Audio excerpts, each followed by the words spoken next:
Hey everybody, it is Scott the Steamroller Steen with winnersandwhiners.com coming to you with our last bowl preview of the year. Everybody, congratulations. You've made it through 2020. Now 2020, you can kiss my ass. This is the AutoZone Liberty Bowl down there from Memphis, Tennessee.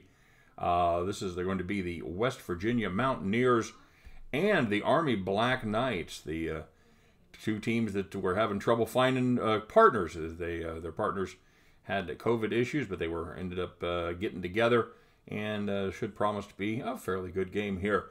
West Virginia is a 6.5-point favorite, and the total in this game is 41. By the way, if you're digging our videos, you're getting a little good information, maybe even making a buck or two, we'd appreciate it if you'd give us the thumbs up, and if you haven't done so already, please consider subscribing to our YouTube channel. Click the bell, get notified each and every time we put up brand new content. And of course, if you're looking for more information, deeper dives into all these bowl games, make sure you get over to check out winnersandwhiners.com, the #1 site in the world for predictive sports analysis. Get over there, you will love it. All right, so taking a look there, this is a unique game in that there aren't a lot of there's not a lot of players opting out. West Virginia linebacker Tony Fields is going to skip this game, and for Army, absolutely no one will be opting out because it's Army. What are you going to do? You're going to skip the Liberty Bowl to get ready for tank school? No, it's the Army. Nobody's opting out. So that's a refreshing change. Going to be some weather in this one, guys. So it's going to force Army to run the ball. Kidding. That's what they do. The question is, anytime somebody plays Army, you have to look as if the defense is going to be able to stop the triple option. A lot of talk from the talking heads, like myself, around this game is centered on the fact that West Virginia plays good run defense, giving up just 128 yards per game and a pretty respectable 3.6 yards per carry. But pull back that curtain just a little bit and take a look behind it, and you'll see the Wizard may be holding a pan of fool's gold. Now, this West Virginia defense did very well against the Big 12 bottom feeders and FCS school Eastern Kentucky, allowing 205 yards over 119 carries against those four schools for a anemic average of 1.7 yards per carry. But against the rest of the Big 12, it didn't go quite so well, as they gave up 931 yards on 194 carries for an average of 4.79.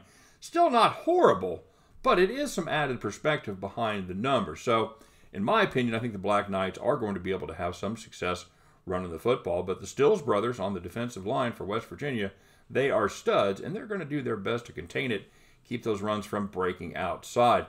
But here's the deal, folks. On the Army side, I believe their record is a bit of a paper tiger. No, not the actual Army. Their record is good. I think they're like 14-1-1. No, I'm talking about this Black Knights football team of 2020. Their best win of the season, either going to be Georgia Southern or UTSA. Not terrible teams. Both of them went to bowl games, but neither of those teams is on the level of West Virginia. The two real teams they played this season, they took a 14-point loss to Cincy and an absolute beatdown of 38-10 to Tulane.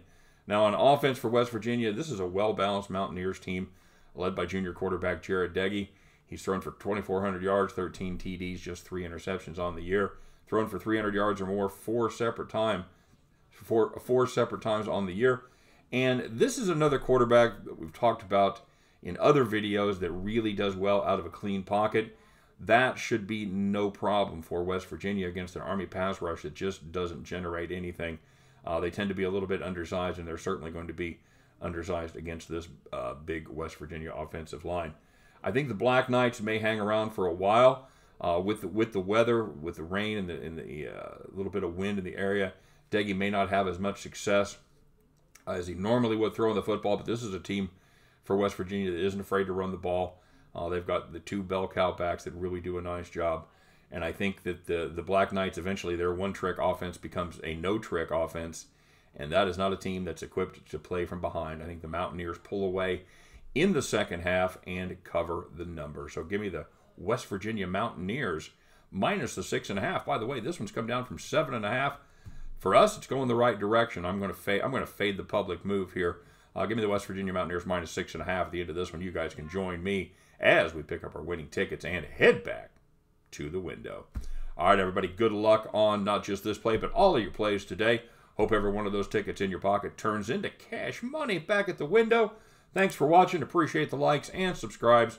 You guys have a good one, and we'll see you next time. Bye-bye.